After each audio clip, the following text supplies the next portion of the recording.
గతంలో యువ అథ్లెట్ అయినటువంటి జ్యోతి ఎర్రాజీకి ఇచ్చినటువంటి హామీని కూటమి ప్రభుత్వం అయితే ఈరోజు నెరవేర్చింది.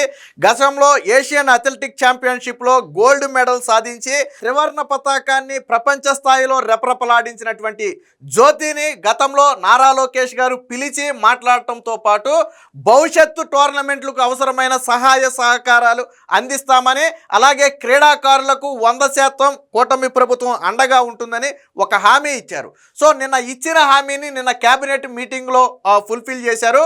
ముఖ్యంగా నారా లోకేష్ గారి చొరవతో జ్యోతి ఎర్రాజీకి విశాఖలో ఒక 500 గజాల స్థలంతో పాటు గ్రూప్ 1 ఉద్యోగం ఇవ్వటానికి నిన్న కేబినెట్ ఆమోదం తెలిపింది. దీన్ని స్వయంగా కేబినెట్ అనంతరం మీడియా కూడా వెల్లడించడం జరిగింది. ముఖ్యంగా దీని వెనక నారా లోకేష్ గారి కృషి అనేది చాలా ఉంది. మీరు క్రికెటర్లకు కూడా చూడవచ్చు. గతంలో కొన్ని స్టేడియాలకు మహిళా క్రికెటర్ల పేర్లు పెట్టారు. ఎందుకంటే గతంలో కొంతమంది మహిళా క్రికెటర్లు బాధపడ్డారు. మేము ఏ స్థాయిలో ప్రాచుర్యంలో ఉన్నా మా మీద కొద్దిగా చిన్న చూపు ఉంటుందనే ఒక అభిప్రాయాన్ని వ్యక్తం చేస్తే నారా లోకేష్ గారు ఇమ్మీడియట్గా స్టేడియానికి, గ్యాలరీలకి ఆ మహిళా క్రికెటర్ల పేర్లు పెట్టారు. అలాగే కడపకు చెందినటువంటి మహిళా క్రికెటర్ మొన్న వరల్డ్ కప్ కు సంబంధించి అందులో టీం మెంబర్ అయితే స్వయంగా పిలిచి లోకేష్ గారు అభినందించి ప్రభుత్వం నుంచి ప్రోత్సాహాన్ని కూడా అందించారు. సో అంటే ఖచ్చితంగా క్రీడాకారులకు ఈ ప్రభుత్వం అండగా ఉంటుంది అని మరొక్కసారి నిరూపించారు. దీని పట్ల జ్యోతి కూడా ఆనందం వ్యక్తం చేసింది. వాస్తవానికి ఆ జ్యోతి ఏంటంటే ఒక బిలో మిడిల్ క్లాస్ ఫ్యామిలీ నుంచి వచ్చినటువంటి మహిళ. ఒకప్పుడు పూర్తి స్థాయిలో ట్రైనింగ్ తీసుకోవడానికి కూడా ఆర్థికంగా ఇబ్బంది పడే స్థితి నుంచి, అలాగే సమాజంలో ఎదురయ్యే సవాళ్లు కావచ్చు, సూటిపోటి మాటలు కావచ్చు, వాటినే సవాళ్లుగా తీసుకుని ఆ జ్యోతి ఈరోజు ఈ స్థాయికి వచ్చింది. సరే, సాధారణంగా గెలిచిన తర్వాత అందరూ అభినందిస్తారు, అదంతా తెలిసిందే. కానీ అప్పటి కష్టాన్ని కూడా నారా లోకేష్ గారు గుర్తించారు. సో ఆ కష్టం మరీ పడకూడదు. ఇప్పటి వరకు కష్టపడింది ఒక స్థాయికి వచ్చింది.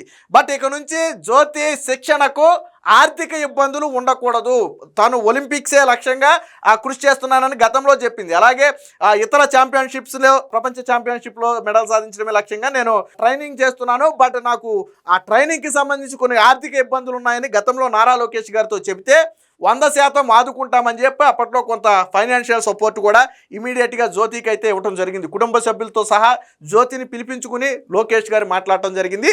సరిగ్గా హామీ ఇచ్చిన గట్టిగా 3 నెలలు తిరగక ముందే ఈరోజు క్యాబినెట్లో జ్యోతికి గ్రూప్ 1 స్థాయి ఉద్యోగం, అంటే అడిషనల్ కలెక్టర్ దగ్గర నుంచి డిఎస్పీ స్థాయి కేడర్లో ఒక ఉద్యోగంతో పాటు 500 గజాల స్థలాన్ని విశాఖలో ఇచ్చేందుకు ఆమోదం తెలిపారు. దీని పట్ల జ్యోతి కూడా సంతోషం వ్యక్తం చేసింది. తాను ట్రైనింగ్ నుంచే నారా లోకేష్ గారికి కావచ్చు, కూటమి ప్రభుత్వానికి కావచ్చు కృతజ్ఞతలు చెబుతూ ఒక వీడియో కూడా చేసింది. ఒకసారి చూద్దాం ఏం మాట్లాడింది అనేది.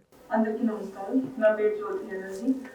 నా ఫ్యామిలీకి స్పోర్ట్స్ అంటేనే ఏంటో తెలియదు. అండ్ సొసైటీలో స్పోర్ట్స్ అనేది అబ్బాయిలే చేయాలి, అమ్మాయిలు చేయకూడదు అనే మాటలు కూడా వినిపించాను. కానీ ప్రతి ఒక్క మాటని ఇన్స్పైరింగ్గా తీసుకొని నేను చేయగలను అనే నమ్మకంతో వచ్చాను. ఈ రోజు నేను Asian games and Asian athletics championship, Olympics and Arjuna award కూడా తీసుకున్నాను. నాకంటూ స్పోర్ట్స్ స్టార్ట్ చేసేటప్పుడు షూస్ కానీ, స్పైక్స్ కానీ, అండ్ ఆల్సో ఒక న్యూట్రిషనిస్ట్ ఫుడ్ తీసుకోవాలన్నా సరే చాలా కష్టపడే టైం అనేది నాది. కానీ రీసెంట్గా నేను 2025లో తెలుగుదేశం గవర్నమెంట్ వచ్చిన తర్వాత ఏషియన్ అథ్లెటిక్స్ ఛాంపియన్షిప్లో గోల్డ్ మెడల్ సాధించడం జరిగింది.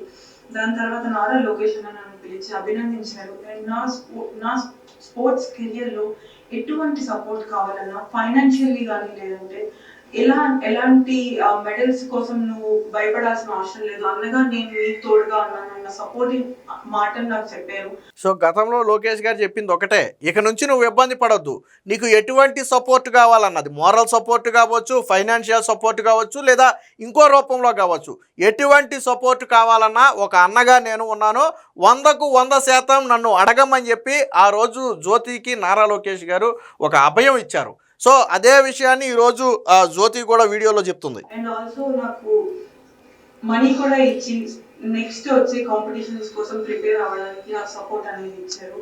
రీసెంట్గా నాకు group 1 job and also land నాకు శాంక్షన్ అయింది. మా ఫాదర్ సెక్యూరిటీ గార్డ్లో వర్క్ చేస్తారు. 6,000 రూపీస్ శాలరీ వస్తుంది. ఎంతో టెన్షన్గా ఉండేది ప్రతి ఒక్క రోజు. నా ఫ్యామిలీని నేను ఎలా ముందుకు తీసుకెళ్ళగలను, నా స్పోర్ట్స్ కెరియర్ని నేను ఎలా సాధించగలను, ఒలింపిక్స్ మెడల్ తీసుకురావాలన్నా, అప్కమింగ్ వచ్చే కాంపిటీషన్స్లో నేను పార్టిసిపేట్ చేయాలన్నా, ఎలా నా ప్రతి ఒక్క రోజు అనే టెన్షన్ అనేది ఉండేది. కానీ నాకు నారా లోకేష్ అన్న ఈ అవకాశాన్ని ఇచ్చి నాకు ఈ జాబ్ కానీ హౌస్ కానీ నాకు ఇంత సహాయం చేసినందుకు నా ఫ్యామిలీ నుంచి ఎంతో కృతజ్ఞతలు అన్న. Thank you so much. So విన్నారు కదా, నారా లోకేష్ గారు చెప్పింది ఒకటే, ఇక నుంచి నువ్వు ట్రైనింగ్ కోసం ఇబ్బంది పడద్దు. ఒకప్పుడు తాను అథ్లెటిక్స్ స్టార్ట్ చేసిన సమయంలో ఆ స్పైక్స్ కానీ, అంటే అది అథ్లెట్స్ వాడే షూస్ అనమాట, లేదా ఇతర షూస్ కానీ, న్యూట్రిషన్ అంటే డైట్ ఫుడ్ తీసుకోవడానికి కూడా ఇబ్బంది పడే పరిస్థితి.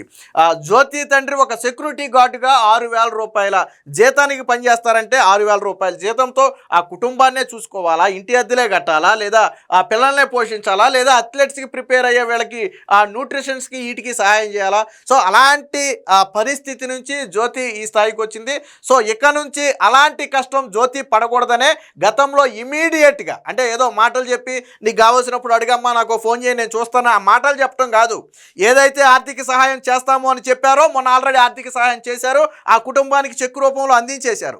అలాగే 3 నెలలు తిరగకుండా ఏదైతే నువ్వు మెడల్ సాధించినందుకు, ఏషియన్ అథ్లెటిక్స్లో గోల్డ్ మెడల్ సాధించి రాష్ట్ర పరువుని జాతీయ స్థాయిలో నిలిపినందుకు నీకు మంచి అవకాశం కల్పిస్తామన్నారు. అన్నట్టుగానే 500 గజాల స్థలంతో పాటు గ్రూప్ 1 ఉద్యోగాన్ని ఇచ్చేందుకు నిన్న క్యాబినెట్లో ఆమోదం కూడా తెలపడం జరిగింది. త్వరలోనే వాటిని జ్యోతికి కూడా హ్యాండ్ ఓవర్ చేయడం జరుగుతుంది.